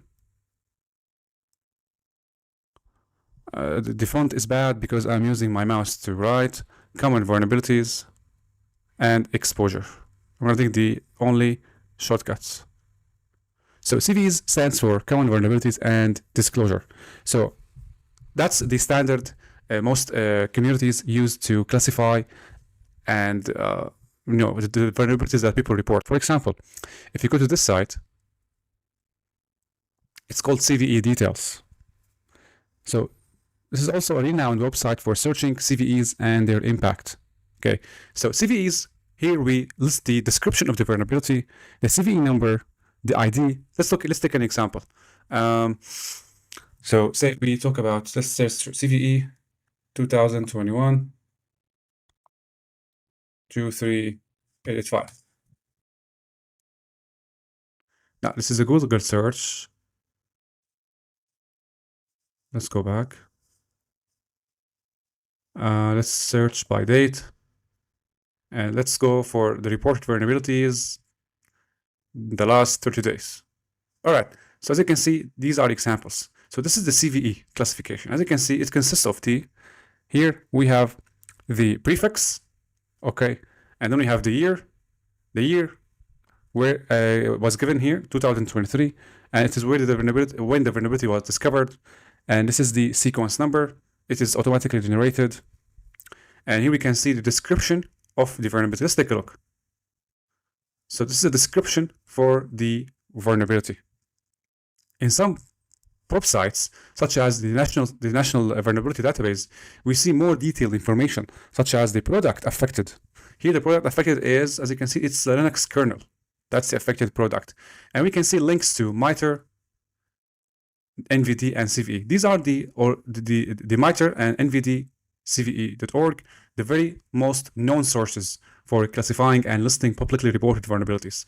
If you go to NVD here, the link for this vulnerability in the NVD website, we can see the description, we can see the severity, 2 point. Okay, so we have two versions, 3 and 2, but information not provided to you here, maybe because the vulnerability was new and they didn't agree yet on the severity. And here we can see references. We're supposed to see more than this. So let's pick up some old one.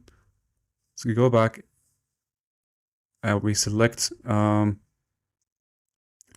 maybe 20, January, and take a look at this. Yeah, here we see more information. As you can see, we have the basis score, the severity is medium, the CVSS vector, here it is the scoring. Okay, it indicates how severe the vulnerability is. The scoring ranges from 0 to 10. So 0 for none, 10 for critical, and as you go up, as the severity goes higher. You have the exploitability score, indicates how easy it is to exploit the vulnerability. The impact score, 2.9. As you can see, these numbers indicate the severity. As they go up, as the severity goes higher. And this is the source. If we go now to NVD, all right, so in NVD, we see one score. It's the basis score. Indicates how severe the vulnerability is. 6.5 for medium. And this is a source for the exploit.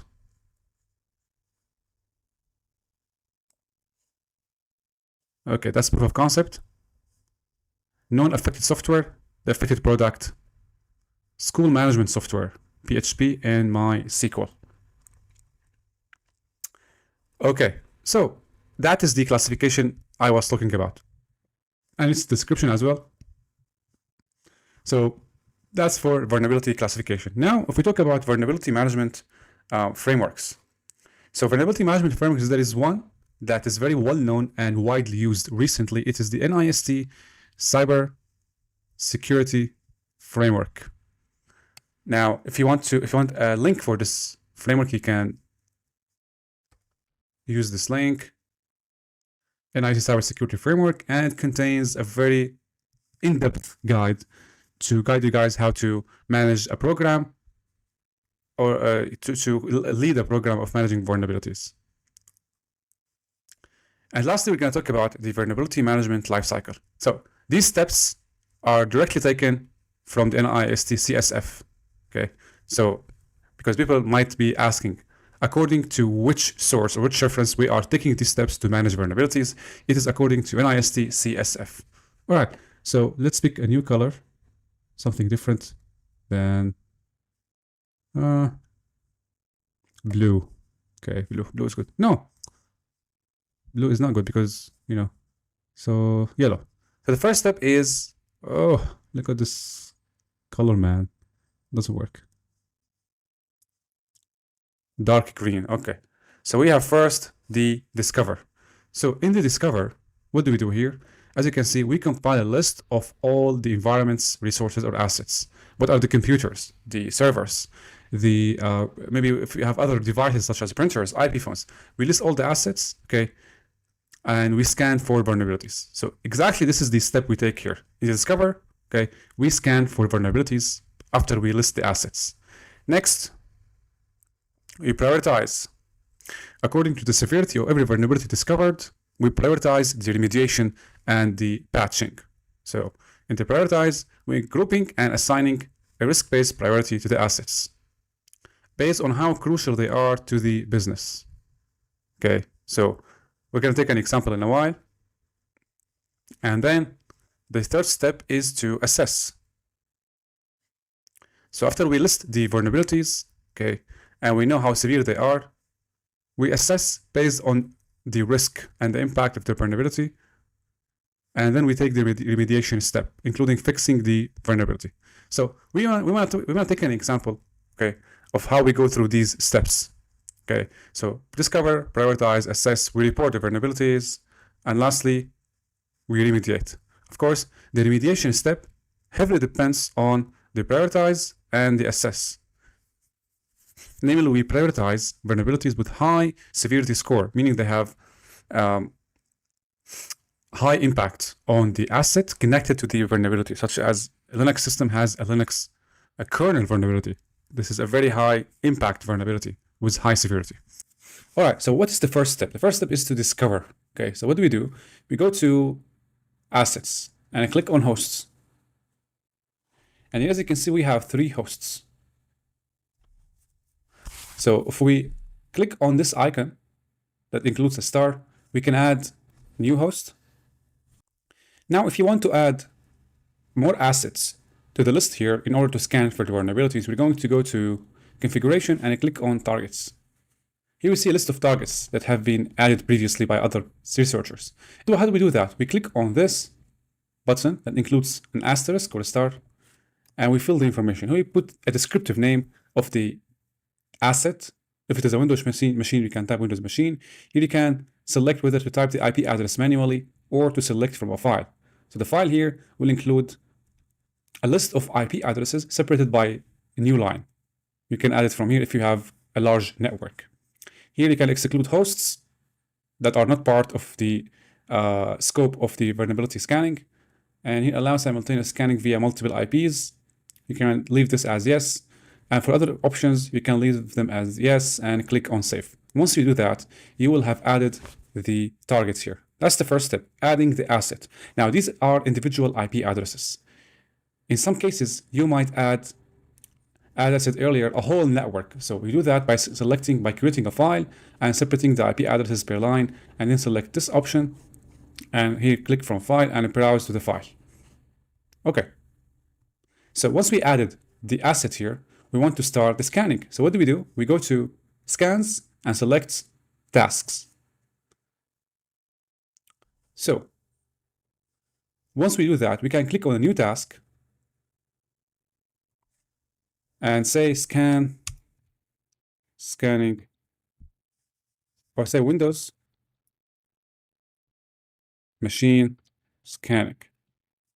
Scan targets. Here we select the list of targets. This list will show all the targets that we have added from the configuration step here. So we're going to select Windows. If you want to run the scan later, you can select schedule. And for other options, you can leave them as is and click on save. This will start a new task. Okay, and the OpenVas will start scanning the vulnerabilities on this machine, Windows machine scanning. And once it is done, you will see a highlight with done written on top of it. All right, so once this is done, we need to take a look at the reports. So now we have what we did here. We are doing the discover step. We are still in the discovery step where we list the assets and their vulnerabilities. Let's go back. So let's take a look at something that has already been done. Linux app task. Click on that. We can see details of the task that has been created before. And we see that the scan has already been done. So we want to take a look at the reports. So we go to scans and then click on reports. So here we see the reports that have already been created before, and we see the task that is connected to every report, the date of the report and the task. To view the report, we can click on the dates, and we see a dissect or a rundown of the report. So information such as the task name, okay, the scan time, the duration, the time it took to finish the scan, and the hosts that have been scanned. And we click on results, we can see the list of the vulnerabilities that have been discovered and their severity. So now we can start the process of prioritizing. So in the prioritize, we take a look at the severity of the vulnerability, considering the nature of the asset. So as you can see, we have a high severity vulnerability. Report outdated, end of life scan engine. Okay, this is not a vulnerability of the system, by the way. It is for the product itself. But anyway, you can see a list of the vulnerabilities and their severity. The other one is medium 4.8. It is clear text transmission of sensitive information. To take a look at more details on the vulnerabilities, you can click on the vulnerability and see more details, such as the summary, detection results, detection methods, how the vulnerability scanner detected the vulnerability, the product affected, the impact an attacker could use this situation to compromise or eavesdrop on the communication between the client and server. What would happen if the attacker was successfully able to exploit this vulnerability, and what to do, the workaround. These information are very important when you want to go further in the life cycle. So right now, if you want to prioritize, we can go back here. Before we go into details, we want to prioritize. So basically, we see what are the vulnerabilities that are severe. So we're going to pick this one in this case. So you're prioritizing this one. Okay. Now the next thing, we prioritize and assess the situation. Now we can report and remediate. So basically, we can have a look at the report. We can download the report in PDF if you want. Click on that and say you want to download the report in PDF. So click on OK. And now we'll start the process of reporting giving the results in a PDF report. Now for the remediation, again, we can use the details tab. So this is the report. As you can see, it includes a dissection of every vulnerability discovered. High, according to the rating, high, medium. We'll have one high, one medium, and two lows. Scrolling down, one host has been scanned. And these are the breakdown of the vulnerabilities. One high, there's the summary. Scrolling down, this is the one that we're interested in, the medium one. So based on this host, we might be prioritizing the remediation of this vulnerability, the one with medium, because it's the only one, it's the highest severity one in the case of this host. We see description, summary. We see the impact, the solution, the affected software, detection method, and the references. Okay.